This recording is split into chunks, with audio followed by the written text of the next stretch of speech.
ಅಧ್ಯಕ್ಷೆ, ಮಾನ್ಯ ಅಧ್ಯಕ್ಷೆ, ನೀವು ಪ್ರಶ್ನೋತ್ತರ ತಗೋಬೇಕು ಅಂತ ಹೇಳ್ತಾ ಇದ್ದೀರಿ. ಪ್ರಶ್ನೋತ್ತರ ತಗೊಳ್ಳೋಣ. ಕಳಂಕಿತ ಸಚಿವರನ್ನ ಕೂರಿಸಿಕೊಂಡು ತಗೊಳಕಾಗತ್ತ? ನಾವು ಕಳಂಕಿತ ಸಚಿವರನ್ನ ಕೂರಿಸಿಕೊಂಡು ಭ್ರಷ್ಟಾಚಾರ ಮಾಡಿದಂತಹ ಸಚಿವರನ್ನ ಕೂರಿಸಿಕೊಂಡು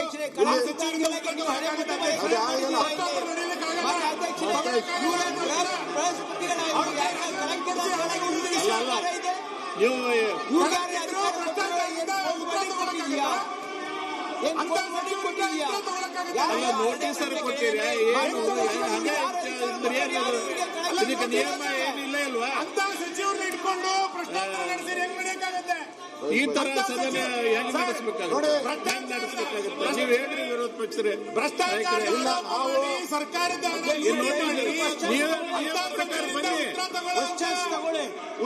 ಪ್ರಕಾರ ನಮಗೆ ಬಂದಿಲ್ಲ ಅಂತ ಉತ್ತರ ಪ್ರಮೇಯ ನಮಗೆ ಬಂದಿಲ್ಲ. ತಗೊಳ್ಳಿ ರಾಜೀನಾಮೆ ಫಸ್ಟ್ ಅವ್ರದ್ದು. ನಿಮ್ದು ನೋಟಿಸ್ ಕೊಡಿ, ಚರ್ಚೆ ಮಾಡಬೇಕಾದ್ರೆ. ಅಧ್ಯಕ್ಷರೇ, ಈಗ ನೋಡಿ, ನಾವು ಈಗಾಗಲೇ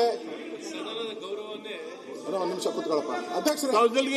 ಅವಕಾಶ ಕೊಟ್ಟಿಲ್ಲ. ಈಗ ಇಲ್ಲ ನೋಡಿ, ನಾವು ಈ ಮಂತ್ರಿಯನ್ನ ರಾಜೀನಾಮೆಯನ್ನ ಇದೇ ಸದನದಲ್ಲಿ ಸಿದ್ದರಾಮಯ್ಯನವರು ತಗೊಂಡಿದ್ದಾರೆ. ಇದೇ ಸದನದಲ್ಲಿ ಸಿದ್ದರಾಮಯ್ಯನವರು ಮಂತ್ರಿ ರಾಜೀನಾಮೆ ಹಣ 187 ಕೋಟಿ ಲೂಟಿ ಆಗಿರೋದು ಈ ಸದನದಲ್ಲಿ ಒಪ್ಪಿಗೆ ಆಗಿದೆ. ಅದಾದ್ಮೇಲೆ ರಾಜೀನಾಮೆ ಕೊಟ್ಟರು, ಒಪ್ಕೊಂಡಿದ್ದಾರೆ. ಈಗ ಮತ್ತೆ ಅವ್ರನ್ನ ನೀವು ಮಂತ್ರಿ ಮಾಡಿದ್ರೆ ಈ ಸದನಕ್ಕೆ ಏನ್ ಗೌರವ ಬರ್ತದೆ?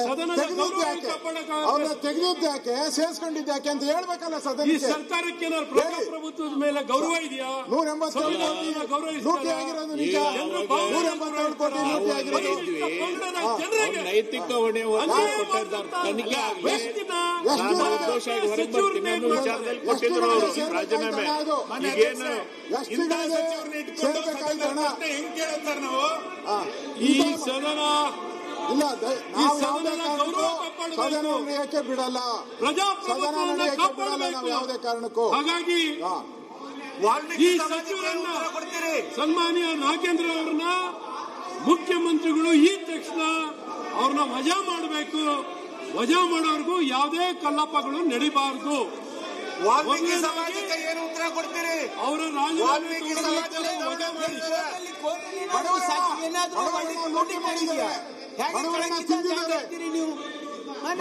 ಈ ರೀತಿ ಮುಖ್ಯಮಂತ್ರಿಗಳು ಸಿದ್ದರಾಮಯ್ಯನವರೇ ಒಪ್ಕೊಂಡಿದ್ದಾರೆ.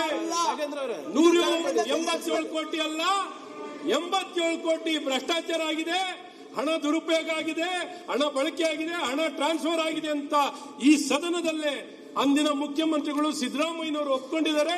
ಒಪ್ಪಿ ಅದರ ಆಧಾರಿತವಾಗಿ ಅವರು ರಾಜೀನಾಮೆ ಕೊಡುವಂತದ್ದಾಗಿದೆ. ಈಗ ಮತ್ತೊಮ್ಮೆ ಚಾರ್ಜ್ ಶೀಟ್ ಅಲ್ಲಿ ನಂಬರ್ ಒನ್ ಆಪಾದಿತರು ನಾಗೇಂದ್ರ ಅವರು ನಂಬರ್ 1 ಆಪಾದಿತರು. ಯಾವ ರೀತಿ ಪರಿಶಿಷ್ಟ ಪಂಗಡ ಜನರಿಗೆ ನ್ಯಾಯ ಕೊಡಕ್ಕಾಗತ್ತೆ? ಪರಿಶಿಷ್ಟ ಪಂಗಡ ಜನರಿಗೆ ಪ್ರತಿನಿಧಿಸುವಂತ ವ್ಯಕ್ತಿ ಆ ಜನಾಂಗಕ್ಕೆ ಅನ್ಯಾಯ ಮಾಡುವಂತ ವ್ಯಕ್ತಿನ ಮತ್ತೊಮ್ಮೆ ಹೇಗೆ ಸಚಿವರಾಗ್ತಾರೆ?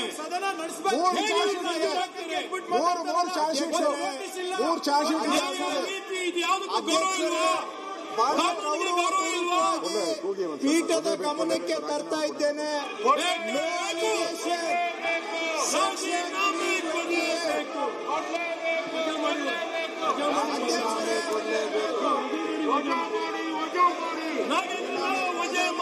ತಾವು ದಯವಿಟ್ಟು ಇದನ್ನ ಪರಿಶೀಲಿಸಿ ಅಧ್ಯಕ್ಷರು ಇದ್ರ ಬಗ್ಗೆ ತಮ್ಮ ರೂಲಿಂಗ್ ಕೊಡಬೇಕು.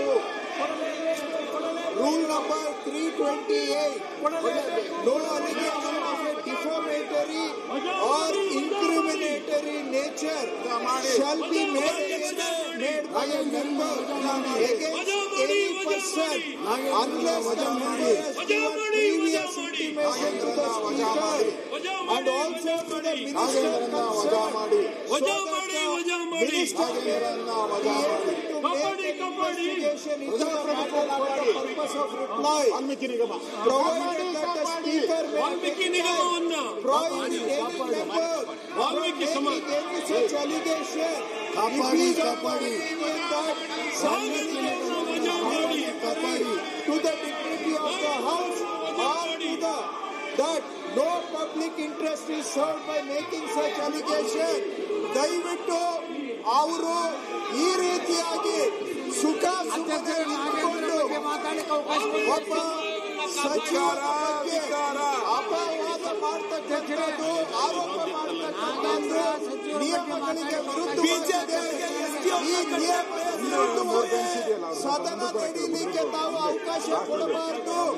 ಅವರಿಗೆ ಏನಾದ್ರೂ ಸಚಿವರ ಬಗ್ಗೆ ಆರೋಪ ಮಾಡೋದಿದ್ರೆ ಲಿಖಿತವಾಗಿ ದೂರನ್ನ ಕೊಟ್ಟು ಸದನದ ಆರೋಪ ಮಾಡಲಿ, ಅದಕ್ಕೆ ಉತ್ತರ ಕೊಡಲಿಕ್ಕೆ ನಾವು ತಯಾರಿದ್ದೇವೆ. ನಿಯಮಾವಳಿಗಳ ಪ್ರಕಾರ ಸದನ ನಡೀಬೇಕು. ಇವರು ಹೇಳಿದಾಗೆ ಇಷ್ಟ ಬಂದಾಗೆ ಸದನ ನಡೀಲಿಕ್ಕೆ ಆಗೋದಿಲ್ಲ. ಇವರು ಹೇಳಿದ ಕಾರಣ ಇವರು ಬಗ್ಗೆ ಆರೋಪ ಮಾಡೋದಿದ್ರೆ ಆರೋಪ ಮಾಡೋದಿಕ್ಕೆ ಆಗೋದಿಲ್ಲ. ಅಧ್ಯಕ್ಷರೇ, ಕಾನೂನಿನಲ್ಲಿ ಒಬ್ಬ ಸಚಿವನ ಮೇಲೆ ಆರೋಪ ನಿಯಮಾವಳಿಗಳನ್ನು ರೂಪಿಸಿದ್ದೇವೆ. ಇದಕ್ಕೆ ಕಾನೂನಿದೆ. ಕಾನೂನು ಪ್ರಕಾರ ಸುಭಾಷೇಂದ್ರನ ವಜಾ ಮಾಡಿ, ಇಷ್ಟ ಬಂದಂಗೆ ಆರೋಪ ವಜಾ ಮಾಡಿ, ದಯವಿಟ್ಟು ತಾವು ನಾಗೇಂದ್ರನ ವಜಾ ಮಾಡಿ, ನಡೀಬೇಕು. ವಜಾ ಮಾಡಿ, ಈಗ ನೀವೆಲ್ಲ ನಾಗೇಂದ್ರನ ವಜಾ ಮಾಡಿ. ಇವನ್ನೆಲ್ಲ ಚರ್ಚೆ ಮಾಡ್ಬೇಕಾದ್ರೆ ನೀವು ನೋಟಿಸ್ ಆದ್ರೂ ಕೊಡ್ಬೇಕಲ್ಲ ಕನಿಷ್ಠ. ಇವರು ಇಷ್ಟ ನಾಗೇಂದ್ರನ ನೀವು ವಜಾ ಇಷ್ಟ ಮಾಡಿ. ಬಂದಂಗೆ ನೀವು ನಡೆಸಿದ್ರೆ ಹೆಂಗಿದು? ಸದನದ ಸದನ ಇದೇ ರೀತಿ ನಡೀಬೇಕು. ಇವರು ಕನಿಷ್ಠ ಇವರು ಒಂದು ನೋಟಿಸ್ ಕೂಡ ಯೋಗ್ಯತೆ ಇಲ್ಲ ಇವರಿಗೆ.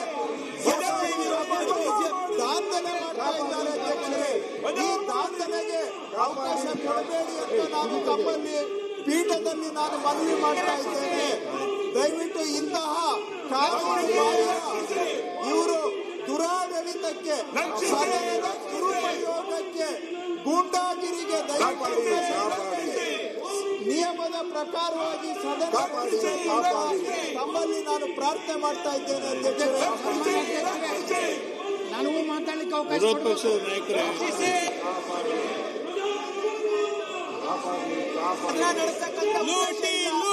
ಇವ್ರ ಹತ್ರ ಯಾವುದೇ ವಿಷಯಗಳಿಲ್ಲ.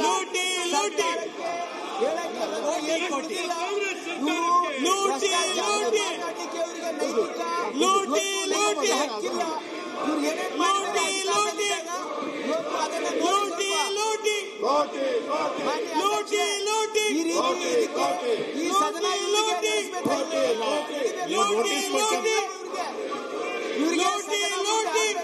ನೀವು ನೋಟಿಸ್ ಕೊಟ್ಟು ಚರ್ಚೆ ಮಾಡ್ಕೊಳ್ಳಲ್ಲ.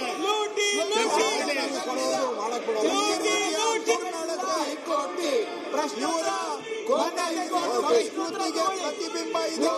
ಏನ್ ನಿಯಮಾವಳಿ ಅದು ಅದ್ರ ಪ್ರಕಾರ ಹೋಗ್ರಿ, ನೋಟಿಸ್ ಕೊಡಿ, ಚರ್ಚೆ ಮಾಡಿ. ನಿಮ್ಗೆ ಏನು ಬೇಕಾಗಿಲ್ಲ, ಚರ್ಚೆ ಇಲ್ಲ. ರಾಜೀನಾಮೆ ಕೊಟ್ಟ ಮೇಲೆ ಚರ್ಚೆ. ನಿಮ್ಗೆ ಅದು ಯಾವುದೂ ಬೇಕಾಗಿಲ್ಲ. ನಿಮ್ಗೆ ರಾಜೀನಾಮೆ ಕೊಟ್ಟ ಮೇಲೆ ಚರ್ಚೆಗೆ ಬರ್ತೀರಿ. ಈ ರೀತಿ ಕೊಡ್ಬೇಕು ಅವರು, ಅದಾದ್ಮೇಲೆ ನಾವು ಚರ್ಚೆಗೆ ಚರ್ಚೆ ಮಾಡಿ. ಯಾಕೆ ಕೊಡ್ಬೇಕಂತಾರ ಅವ್ರು ಸಮರ್ಥನೆ ಮಾಡ್ಕೊತಾರ. ಯಾವ್ದಾದ್ರು ಜನ ಕೇಳ್ತೈತೆ ಅದನ್ನೇ. ಪ್ರಶ್ನೋತ್ತರ ಪ್ರಾರಂಭ ಮಾಡಬಹುದು ನಾವು. ಅವರಿಗೆ ಏನು ವಿಷಯಗಳಿಲ್ಲ, ಅವ್ರು ಮಾತಾಡೋ ವಿಷಯಗಳಾಗಿ ಅಧ್ಯಕ್ಷರೇ ಪ್ರಶ್ನೋತ್ತರ ಗೂಂಡಾವರ್ತನೆ, ಕಾನೂನು ರೂಲ್ಸ್ಗೆ ವಿರುದ್ಧವಾಗಿ ಇಷ್ಟ ಬಂದಂಗೆ ನಡ್ಕೊಳ್ಳುವಂತಹದ್ದು ಗೂಂಡಾವರ್ತನೆಗೆ ಅವಕಾಶ ಕೊಡಬೇಡಿ. ಸದನದ ಮೇಲೆ ದಬ್ಬಾಳಿಕೆ ಚರ್ಚೆಗೆ ಅವಕಾಶ ಮಾಡಿಕೊಡ್ತೀವಿ. ಮಾಡಿ ದಬ್ಬಾಳಿಕೆ ವಿರೋಧ ಪಕ್ಷದ ನಾಯಕರೇ, ಇವರ ದಬ್ಬಾಳಿಕೆಗೆ ದಯವಿಟ್ಟು ನಾವು ಕಡಿವಾಣ ಹಾಕಬೇಕು. ಈ ಸದನ ಕಾನೂನಿಗೆ ಅಡಿಯಲ್ಲಿ ನಡೀಬೇಕು. ಈ ರೂಲ್ಸ್ ಮಾಡಿರೋ ಸಂವಿಧಾನದ ಅಡಿಯಲ್ಲಿ ನಾವು ಮಾಡಿದ್ದೇವೆ. ಸಂವಿಧಾನ ಬಾಹಿರವಾಗಿ ಈ ದಬ್ಬಾಳಿಕೆ ಮಾಡೋದಕ್ಕೆ ತಾವು ದಯವಿಟ್ಟು ಅವಕಾಶ ಮಾಡಿಕೊಡಬಾರದು.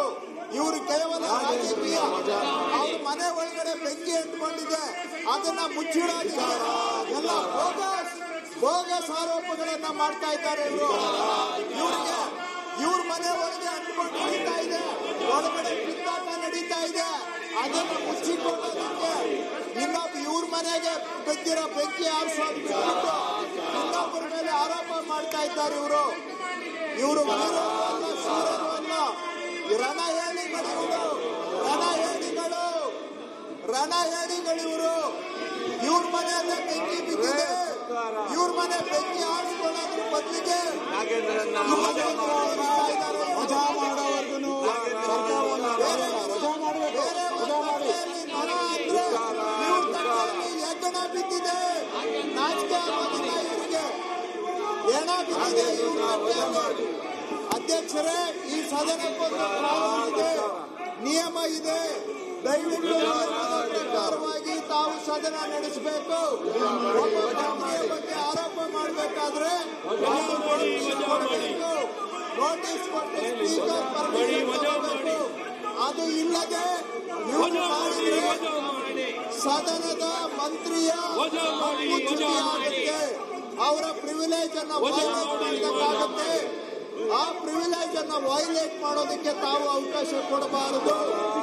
It is the right of a minister to receive a notice before. ಈಗ ಒಳಗೆ ಸ್ವಲ್ಪ ಚರ್ಚೆ ಮಾಡಿ ಅದನ್ನೇನೋ ಬಗೆಹರಿಸಲಿಕ್ಕೆ ಪ್ರಯತ್ನ ಮಾಡೋಣ. 1 ಗಂಟೆ ಮುಂದೆ ಹೋಗ್ತಾ ಇದೆ. 1 ಗಂಟೆ ಮುಂದೆ